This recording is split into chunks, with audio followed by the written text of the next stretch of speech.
iniciar a gravação.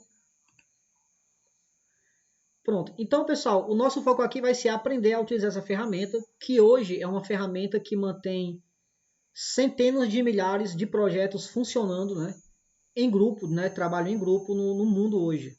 Então, se por algum motivo o Git parasse de existir, muitas ferramentas que hoje nós conhecemos também parariam de dar continuidade no seu desenvolvimento. Seria inviável manter da forma que elas são hoje. Então, deixa eu só compartilhar com vocês aqui no slide para a gente entender o que é esse tal do Git. Mas antes da gente começar, eu gostaria que vocês colocassem no grupo, colocasse eu, quem de vocês já sabe trabalhar com Git. Só para eu fazer aqui uma filtragem. É só botar eu, que aí eu vou saber que vocês já trabalham com Git. Se ninguém colocar nada, eu vou assumir que ninguém sabe.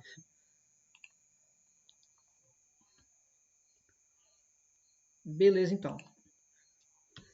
Pode abrir o microfone, tá, pessoal? Eu estou aqui só no monitor, nem sempre eu vou poder ver as mensagens de vocês. A princípio, vamos entender como seria o dia a dia de um programador que não usa Git. Tudo começa com um código-fonte. Esse código-fonte ele é um código que você vai desenvolver ou que você foi contratado para dar manutenção nele. Então, você de alguma forma vai receber esse código. Você vai fazer as suas alterações e vai enviar esse código para o seu supervisor, que é alguém que tem mais skills do que você na área de desenvolvimento que você está atuando. A questão é, dificilmente você vai trabalhar num projeto sozinho. Você vai ter vários colaboradores que vão estar mexendo no mesmo código que você, fazendo alterações nesse projeto e também vão estar enviando essas alterações para esse supervisor.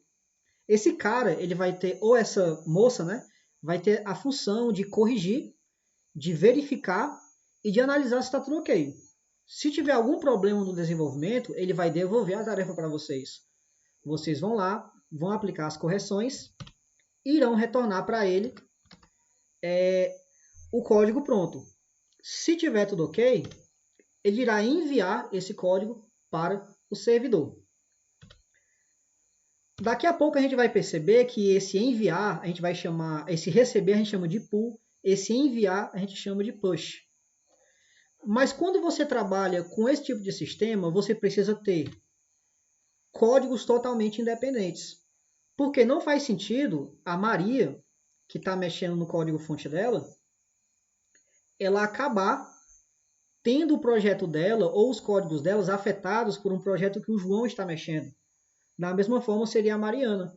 Então, todo mundo que está participando desse projeto precisam ter códigos independentes, agindo de forma independente. O outro ponto, como eu acabei de citar, é sem conflitos. O que você faz não pode alterar o que o seu outro colega faz. E o cara que vai fazer a análise e que vai viabilizar o processo para enviar para o servidor, ele tem que identificar facilmente quem fez aquela alteração, quando ele fez e se está certo ou se está errado. E além do fato que deve ser fácil fazer essa correção. Então, um exemplo que eu posso dar para vocês seria o React. Com certeza, alguns de vocês aqui já conhecem o React. O React ele é uma framework de front-end, que a sua base é feita em JavaScript, e ele possui milhares de contribuidores ao redor do mundo.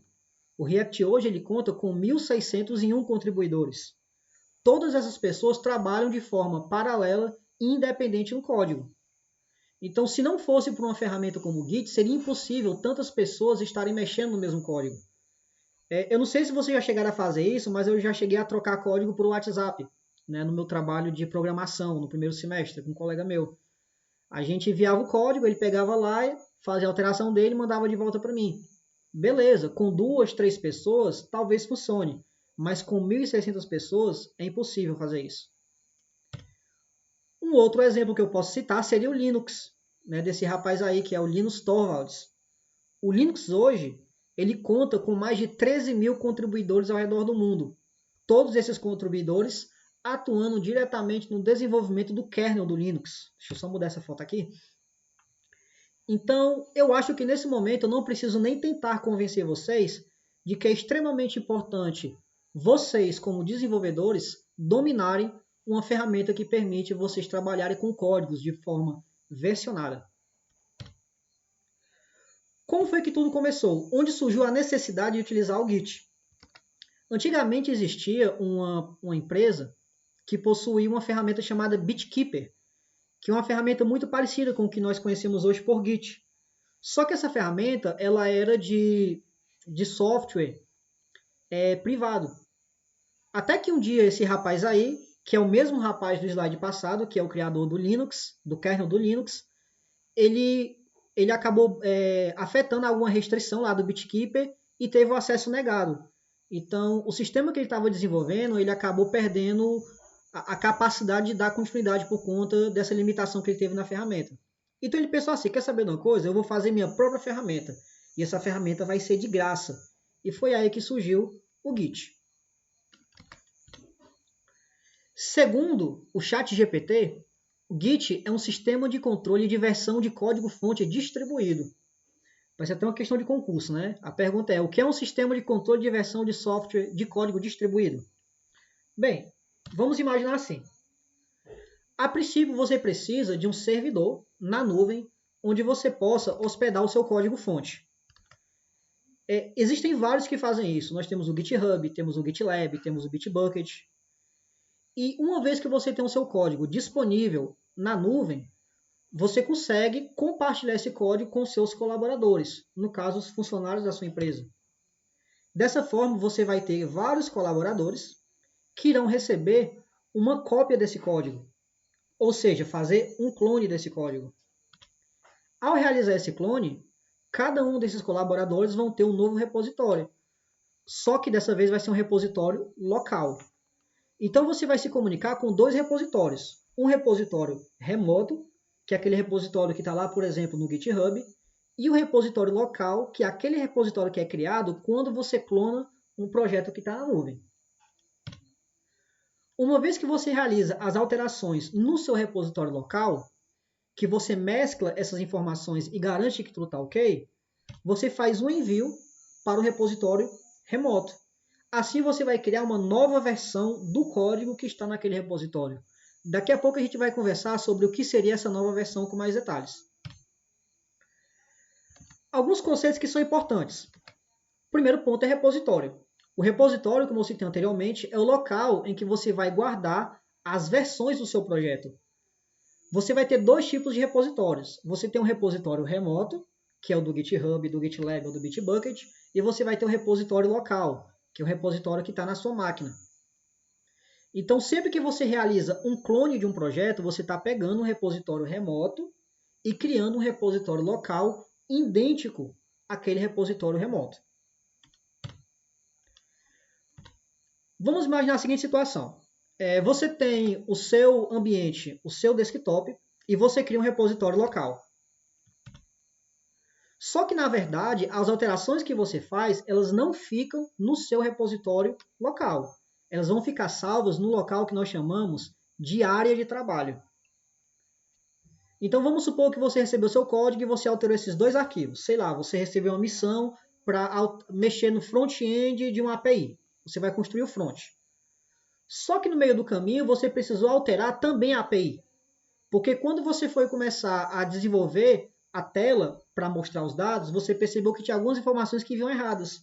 Então você alterou arquivos no código que iam além daquilo que você esperava mexer.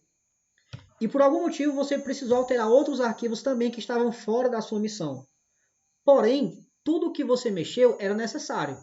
Você tem esses dois arquivos que era a sua missão e tem esses novos arquivos que foram necessários, porém eram arquivos que não estavam no planejamento daquela missão. A questão é, você precisa dizer quais arquivos você quer enviar para o repositório remoto. Então, quando você altera os seus arquivos, você precisa mandar os arquivos que você quer enviar para o repositório para um local que a gente chama intermediário, que é o index ou o stage. Para isso, você precisa utilizar o comando de gitadd. Então, com o comando gitadd, você vai enviar os arquivos que você precisa enviar naquele commit para uma área intermediária. Logo em seguida, você realiza o que nós chamamos de commit em si, que é você criar uma alteração, um novo ponto na linha do tempo daquele código. Aí sim você vai para o seu repositório local. André, tá, eu enviei esses dois arquivos. E o que vai acontecer com os outros arquivos que ficaram para trás? Eles vão continuar disponíveis na minha área de trabalho, sempre vão estar lá. Se eu quiser enviar eles para o meu repositório local, eu vou precisar usar um git add neles também e só então fazer o commit para enviar para esse repositório. Por que isso? Porque dessa forma você vai conseguir separar cada alteração que você fez. Você vai fazer um commit somente para o front, você vai fazer um commit somente para a API e você vai fazer um commit somente para os outros dados que você precisou alterar. Então, quando você precisar lá na frente verificar se a API está funcionando, se o front está funcionando, você vai ter todos os commits separados. Eu poderia mandar tudo isso daqui junto? Poderia. Eu poderia dar o git add espaço ponto, vinha tudo para cá, mandava o commit com tudo isso aqui, só que você ia misturar as missões. Então, é sempre ideal você granular as suas tarefas, tá? Então, para enviar um arquivo para o seu repositório local, são dois comandos. Você vai dar o git add, nome do arquivo, e o git commit. E só em seguida você vai poder enviar, né, as suas alterações para o repositório remoto, através de um comando que nós chamamos de push. Não se preocupe que a gente vai ver daqui a pouco esses comandos na prática. Quando você gera um commit, você gera o que nós chamamos de hash. Ele é um código único que identifica esse commit. Ele vai possuir a data e a hora da alteração, você vai ter que dizer uma mensagem que vai descrever o que você fez e vai trazer uma lista dos arquivos que estão alterados. Então, para cada commit desse, você vai ter um controle total do que você alterou no seu código, quem alterou, quando alterou, e você pode, inclusive, identificar o que você fez. Por isso, o commit ele é tão importante. Então, só resumindo, né? O commit é o nome que nós damos à ação de salvar alterações. Então, cada commit é identificado por um hash que ele é único e permite acessar, alterar ou remover as ações realizadas. Então, é como se você criasse um novo ponto na linha do tempo daquele projeto. E esses são os comandos que você vai precisar realizar. Fez a alteração no código? Você dá um git add e o nome do arquivo, ou você pode dar o git add espaço ponto para pegar todos os que você alterou. Após adicionar, você vai lembrar que nós estamos na camada de stage. Para enviar para o meu repositório local, eu preciso dar o commit. É aqui que eu vou conseguir fazer toda a junção das informações daquelas alterações que eu fiz. E só então eu posso mandar para o remoto utilizando o push. Tá dando para entender até aqui, né? Se eu estiver falando rápido, pessoal, é só dar um alô aí no chat que eu diminuo a velocidade. Muito bem. No primeiro slide, nós vimos que a ideia é você se comunicar com o seu supervisor. As alterações que você fez, você vai mandar para um cara que ele vai avaliar se o que você fez está ok e mandar para o repositório remoto. Só que nós aprendemos que não é bem assim. Na verdade, você tem um repositório remoto e tanto você quanto o seu supervisor acessam esse repositório. Você não vai enviar os seus códigos diretamente para o supervisor. Você vai enviar para o repositório remoto e de lá é que ele vai pegar o código. Ué, mas se o código fonte principal está no repositório remoto e eu estou mexendo no repositório remoto, eu não vou alterar os arquivos que estão em produção, por exemplo? Eu não vou alterar os arquivos que são sensíveis nesse projeto? A resposta é sim e não. Depende da forma de como você está trabalhando. Então, vamos imaginar o seguinte. No seu repositório remoto, você vai ter várias pastas. Uma dessas pastas é a pasta master, ou main. É nessa pasta que vai conter o projeto principal, onde vai ter todo o código-fonte, todos os arquivos, né, do seu projeto principal. Se você fizer uma alteração nessa master, você vai criar uma nova versão dela, como eu expliquei anteriormente. Você vai ter a master na versão 0.1. E o mesmo vai servir para cada alteração que você fizer. Vai ser a 0.1, 0.2 até a 0.5. Se você enviar o seu arquivo diretamente para a master, aqui vai estar você, né, como o responsável por uma alteração do código-fonte direto no que nós chamamos de branch principal, a nossa linha do tempo principal. Não é assim que devemos trabalhar. Se você tem um supervisor, e se você participa de um grupo de desenvolvimento, vocês precisam criar os seus códigos, desenvolver os seus commits fora da branch principal. Então, como é que vai ser? Você vai sair daqui e, na verdade, o seu supervisor ele vai criar uma ramificação da master. Eu coloquei aqui na segunda linha do tempo, porque pode ser em qualquer uma. O normal é ser na mais atual, para você pegar o código atual. Mas vamos supor que teve um bug. Esse bug foi encontrado nessa versão do código. A gente tem que corrigir esse bug. Então, o seu supervisor foi lá, fez um código, fez um clone, né? E gerou essa cópia. E essa nova linha do tempo, ele deu o nome de develop. Podia ser qualquer nome. Então, ele foi lá, fez alterações nessa develop e, mais uma vez, criou várias versões dessa develop. Então, está aqui a versão 1, a versão 2.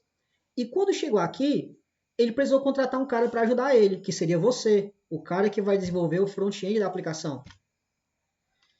Só que, como é que ia ser, né? Uma vez que ele desenvolveu, como ele tem autonomia para mexer na branch principal, ele pode muito bem fazer um merge e juntar tudo o que ele fez aqui com a branch principal. Então, essa branch principal vai conter as informações que estavam nela, mais as informações das alterações que esse cara fez. Mas caso ele contrate você para fazer essa função, você vai ter que criar uma nova ramificação da branch dele, da develop. Então você pegou a versão mais atual da develop e fez sua alteração. Então você falou assim para ele, cara, alterei aqui, eu acho que está ok, verifica aí. O que ele vai fazer? Ele vai verificar a sua branch que você chamou de feature, viu que está ok e vai juntar com a linha do tempo dele, com a linha develop. Então aqui vai ter a contribuição de vocês dois nesses commits. E se tiver tudo ok, ele vai pegar essas contribuições e vai mesclar com a principal. E aí vai ter novamente as contribuições sua e do supervisor nessa branch principal. Então, a ideia é exatamente essa. Você nunca vai enviar seus códigos diretamente para uma branch principal. Você sempre vai herdar as informações de uma branch secundária, geralmente de uma branch chamada develop, e lá você vai fazer alterações e mandar para essa develop. E o cara que é responsável, né, pelo time de tech, esse cara é quem vai fazer o merge com a branch principal, que é a branch que está o código que o usuário está usando. Beleza? Então, isso são branches. Branches são ramificações de um projeto. Então, sempre que você precisa desenvolver uma nova funcionalidade, você cria uma nova branch para isso. Então, você cria linhas do tempo separadas para poder trabalhar com esse código de uma forma segura. E qual é a vantagem de você utilizar o commit dentro de uma branch? Perceba que quando você veio para develop, né? E você criou uma nova feature, uma nova branch chamada feature, ela está aqui. Perceba que quando você mescla aqui na frente, as anteriores se mantêm. Porque quando a gente mescla, você não perde as informações anteriores, você mantém todas elas. Você só consegue fazer isso por conta dos commits. Como eu falei, lá vai ter um código hash que você consegue identificar esses commits. Então, dessa forma, em algum momento posterior, se você quiser retornar para uma versão anterior do código, você consegue. Então, o merge, como eu expliquei agora há pouco, é o ato de você juntar duas branches. É exatamente quando você reunir as informações de uma branch secundária e juntava com a principal. Você faz o merge. Aqui nós usamos o termo fusão, né? Mas eu não sei se fusão é o mais adequado, porque a fusão dá a ideia que você junta tudo, né? Mas não, você junta somente a versão atual. As anteriores elas vão se manter. Então, as vantagens de utilizar o Git. Uma delas é o controle da versão robusta e eficiente. Eu tirei um print aqui para vocês, que é de um projeto que eu trabalho, e eu enviei várias alterações para essa branch develop. No caso, eu tenho aqui um webhook pix, tem um e-mail, isso aqui foi outro cara que mandou, que eu censurei ele. Então, cada versão dessa, ela é comandada por um código hash, que vocês podem ver aqui. E esse código hash é exatamente o commit. É o commit que eu realizei ao enviar essas informações. Então, você pode ver quem fez a alteração e quando. e aqui vai ter uma descriçãozinha do que você realizou nessas alterações. Outra vantagem é o histórico de desenvolvimento completo. Nesse caso, eu fiz uma alteração somente na linha 12. Na verdade, na linha 13, né? Eu inseri uma nova variável status, então ele vai mostrar. Era assim que estava antes e foi assim que ficou após a alteração que o André fez. Então, assim você consegue controlar onde o erro está e quem fez e para quem você vai reportar caso você precise fazer uma correção. E como citamos anteriormente, né? Outra vantagem é a possibilidade de trabalhar com vários desenvolvedores em um único projeto. Sem uma ferramenta de versionamento de código, seria impossível você colocar 1.600 desenvolvedores trabalhando no mesmo código. Possibilidade de criar e gerenciar ramificações, que são as branches, que são independentes do código-fonte. Isso aqui a gente viu agora há pouco como funciona. E esse, pessoal, é o básico do funcionamento do Git. Tá? O que a gente vai fazer agora é pôr a mão na massa.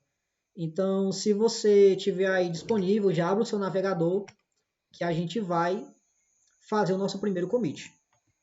Deixa eu compartilhar aqui a tela do meu navegador. Pessoal, vocês estão me ouvindo ainda, né?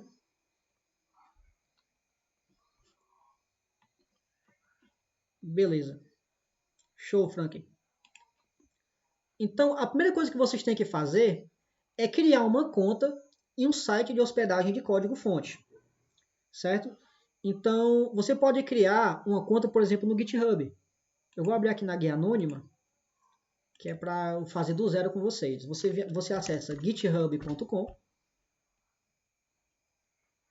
Você vai em SIGUP. Você vai digitar o seu endereço de e-mail. Tá lento, hein? Você vai colocar o seu endereço de e-mail. Aqui vai dizer que eu já tenho uma conta, né? Então, vai dizer que o meu já existe. Deixa eu tentar colocar aqui da UFC. @alu.ufc.br.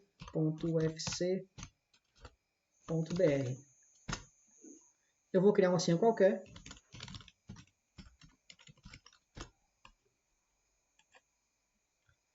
E eu vou usar meu name. Sei lá. André Veras. Username deve conter apenas... tá tudo junto aqui. Esse username tem que ser único. André Veras 007. Pronto. Então, você deseja receber as atualizações de produtos e anúncios via e-mail? No. Aí ele vai enviar uma verificação para o seu e-mail, então você vai continuar o passo a passo aqui. Né? Não vai ter muito mistério. Ok? Eu vou fechar aqui porque eu já tenho uma conta. Quando você concluir o seu cadastro no GitHub, que é só seguir aqueles passos, você vai ter aqui, né, a sua página, o seu perfil no GitHub. Então, é aqui que você vai armazenar os seus códigos-fontes, os seus projetos, e é daqui que você vai pegar os projetos das empresas que vocês um dia vão trabalhar. Nesse caso aqui, eu tenho aqui diversos projetos que eu já trabalhei e que eu ainda estou trabalhando. Então, fica tudo aqui armazenado. Uma vez feito a sua conta no repositório remoto de versionamento de código, você vai precisar instalar o Git no seu computador. Para isso, você vai acessar a página, bota Git Download. Você vai ter aqui o primeiro linkzinho. Você escolhe o sistema operacional. No meu caso é o Windows 64 bits. E ele vai baixar o executável do instalador. Então você só faz instalar ele, seguir o passo a passo e configurar o Git na sua máquina. Tá? Caso vocês tenham alguma dificuldade, eu coloquei nesse documento o que é Git. Eu vou compartilhar lá no WhatsApp com vocês. Aqui vai ter a introdução do que a gente viu hoje e vai ter todo o passo a passo para você instalar o Git na sua máquina e configurar a sua conta. Beleza? Eu estou fazendo aqui rápido porque eu não quero pegar muito tempo de vocês, mas está tudo aqui bem explicadinho. Uma vez que você instalou o Git e configurou, você vai testar se ele está funcionando na sua máquina. Você abre aí o seu CMD, do seu sistema operacional. deixa eu aumentar aqui a letra, e você digita um git version. Se aqui aparecer a versão do GitHub que você instalou, aliás, do Git que você instalou, é porque o seu Git está configurado e funcionando perfeitamente. Então, a partir daqui, você já consegue trabalhar com o Git no seu local de trabalho. Então, vamos lá. Vamos criar um repositório. É só você vir aqui no painel da esquerda, você vai ter um botãozinho chamado New. Você clica nele, você vai dar um nome para o repositório, célula Git. Eu vou botar a célula porque eu já botei minicurso no outro. Você pode botar uma descrição, que é opcional. Você vai dizer se o repositório é público ou é privado. Se for privado, só você ou pessoas que você autorizar conseguem acessar o código. Eu vou deixar público. Esse readme, ele é um arquivozinho que você vai colocar a descrição do que o seu código faz. Você pode colocar CSS nele, GIFs. É bem legal. Daqui a pouco eu mostro para vocês como ele funciona. Eu vou colocar para adicionar ele. Git ignore a gente vai ver em momentos posteriores. Por enquanto, deixa para lá. E o tipo de licença nesse momento também não é importante. Ao criar o seu repositório, pronto. Você criou o seu primeiro repositório Git. Então aqui você já está no ponto, né, de conseguir compartilhar o seu projeto com outras pessoas. Para fazer isso é muito simples. Você pode vir aqui em cima e copiar essa URL. Ou você pode vir aqui onde está escrito Code. Como é que você faz isso? Né? Deixa eu começar aqui do zero para ninguém se enrolar. É só você vir aqui no painel da esquerda. Então você procura o repositório que você quer trabalhar, célula Git. E aqui vai ter um botãozinho chamado Code, HTTPS e copia. Pronto. Uma vez feito isso, você vai procurar uma pasta de trabalho que você queira trabalhar. Eu vou colocar aqui documentos, estudos, minicursos. E eu quero salvar aqui dentro. Então, eu quero salvar dentro dessa pasta minicurso. Você vai com o botão direito dentro da pasta, abrir com o terminal. E nesse momento você já consegue usar os seus comandos. Os comandos Git são usados no console, tá, pessoal? Existem hoje interfaces gráficas que facilitam esse trabalho. O próprio VS Code faz isso, mas eu prefiro utilizar código. O primeiro comando que você vai usar é o git clone. Git clone. E você cola a URL, né, do seu repositório. Ao fazer isso, ele vai trazer para cá o nosso repositório aqui, ó, célula Git. E dentro dele vai ter só o readme, que é o projeto, que é o arquivozinho que eu criei lá no meu repositório. Só vai ter ele dentro. Lembra que eu falei para vocês que você tinha a área de trabalho e você tinha o repositório local, que são coisas separadas. Exatamente nesse slide aqui, ó. Que você tem o seu repositório local, a sua área de trabalho, e você tem um repositório local.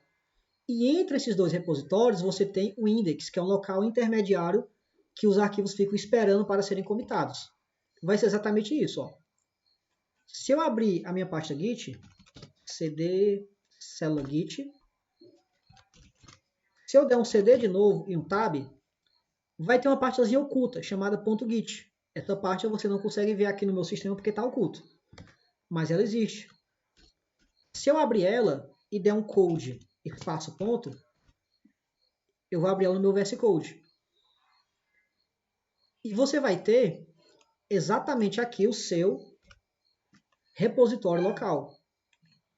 Isso é o repositório local que vai estar salvado, que vai estar localizado as informações dos commits, as configurações das branches, tudo vai estar aqui dentro do seu repositório local. O repositório local, pessoal, não é isso daqui. Isso daqui é a sua área de trabalho. É onde vai ter os seus arquivos. O repositório local vai ser essa etapa que vai ter as configurações do seu Git. Tá? Só para vocês saberem que isso existe e que ambas são separadas. Deixa eu voltar aqui. Então, na minha célula Git, eu vou fazer o seguinte.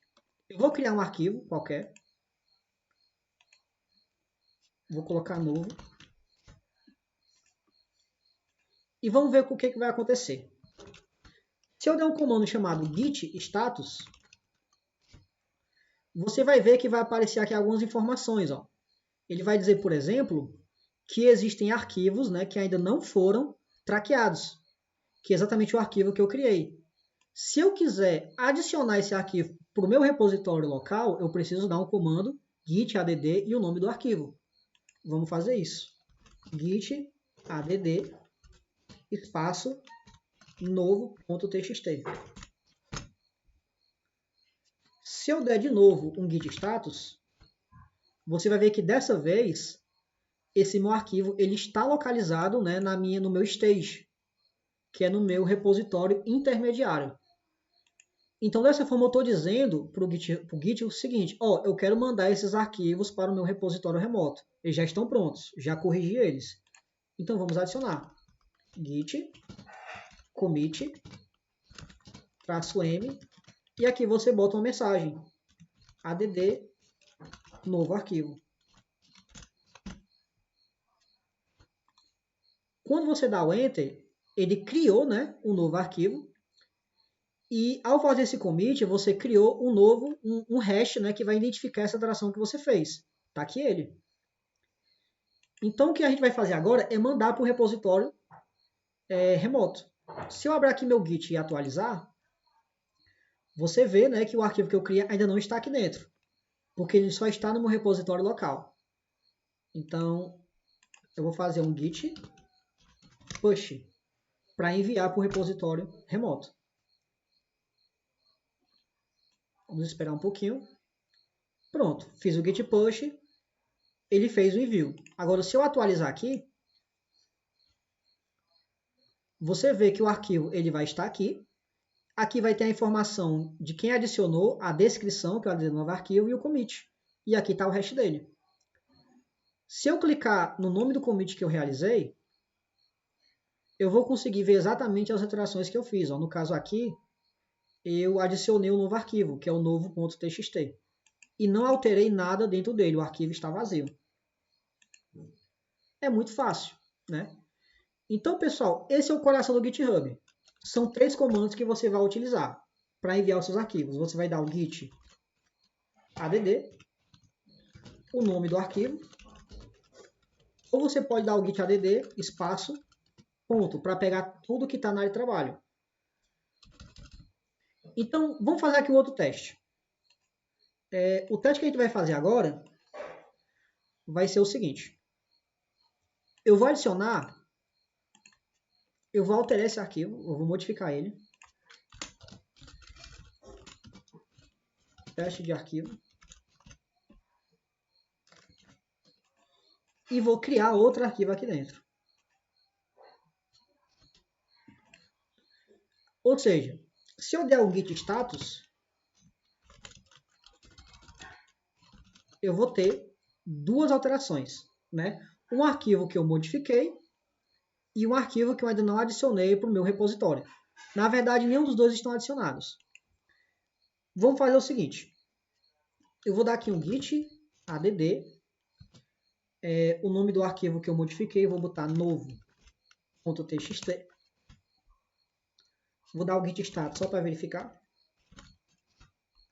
Adicionei ele. E vou fazer o commit. Git commit -m e vou chamar de update. Beleza. Agora eu vou criar o commit do outro arquivo que eu realizei. Se eu botar aqui um git status novamente, você vai ver que agora eu só tenho ele. Então eu vou fazer um git add. Para não digitar esse trem aqui todinho, né? Eu vou botar ponto. Só tem ele dentro mesmo. Git status. Não precisa ficar botando status, tá? Eu boto para poder ver como é que tá ficando. Adicionado. Git commit -m novo arquivo. Criei o commit dos dois. A pergunta é, o commit que eu fiz anteriormente, ele vai sobrescrever o commit que eu fiz aqui? Será? Ou eles vão virar um só, né? Vamos testar. Se eu fizer um git push para enviar tudo para o meu servidor remoto, eu enviei tudo, Vamos ver como ficou lá. Se eu atualizar a página, você vai ver que aqui eu vou ter, vou estar aqui na célula Git, né? Você vai ver que eu vou ter agora 4 commits. O primeiro commit foi quando eu criei o repositório, o segundo commit foi quando eu adicionei um arquivo novo, e os 2 commits que eu acabei de realizar. Então você vê que esses commits, ó, se eu clicar nele, eu vou ter o novo arquivo, vou ter o update, AD de novo arquivo. Então você vê que eles ficam separados. Então se eu quiser desfazer a alteração que eu fiz aqui, eu não vou precisar mexer na alteração que eu fiz no update. Por isso que é importante, pessoal, vocês granularem os commits de vocês. Se você fez uma alteração que não estava dentro daquilo que você planejou fazer, ou foi uma alteração numa pasta diferente, num arquivo diferente, faça commits separados, tá? Se planeje em relação a isso, que vai facilitar muito a sua vida no futuro. Então você vai criar arquivos separados. Qualquer dúvida que vocês venham a ter, toda a explicação vai estar nesse documento. Beleza, pessoal? Então, basicamente, era isso que eu queria ver com vocês hoje, tá? Seria um encontro bem rápido, só para a gente poder estudar um pouco como funciona o Git, para quem nunca viu, né?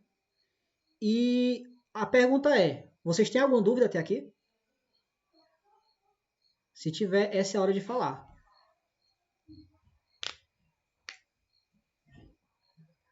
O pessoal é tímido, né, por aqui. Então, beleza, pessoal. Pois é, Frank. A ideia dessa célula, pessoal, é trazer os conceitos básicos do que é o Git, tá? O encontro de hoje, para quem já mexeu com Git, ele foi mais do que trivial. Porém, para quem nunca mexeu com Git, eu acho que ele é essencial você conhecer esses conceitos, né? Muita gente utiliza o Git ADD sem saber para que o Git ADD serve. Então o cara faz um commit, tem medo de fazer outro commit, porque não sabe como os commits funcionam. Então, pessoal, é muito importante que vocês vejam os conceitos. Nunca sejam apenas um usuário da ferramenta. Porque se você for apenas um usuário de ferramenta, você nunca será bom no que você faz. No nosso próximo encontro, que vai ser amanhã, a gente vai aprofundar um pouquinho mais no Git e a gente vai ver o estudo das branches. A gente vai aprender como criar uma branch, alterar, mesclar, que é fazer o famoso merge, e como controlar versões. Né? A gente vai aprender a visualizar os históricos dos commits e desfazer as mudanças que não estão legais no nosso projeto. Então, eu aguardo vocês amanhã, pessoal. Vai ser às 19 horas em ponto. Hoje eu dei uma tolerânciazinha porque teve um atraso na comunicação. Então, eu espero que vocês possam participar amanhã, que vai ser muito legal. Lá na célula, lá no grupo do WhatsApp, eu vou compartilhar com vocês todo esse documento que eu acabei de mostrar para que vocês possam estudar em casa. E esse encontro também ficou gravado, caso vocês queiram rever algum comando com mais calma. Beleza, pessoal? Então, obrigado pela presença de todos e valeu, pessoal. Até amanhã.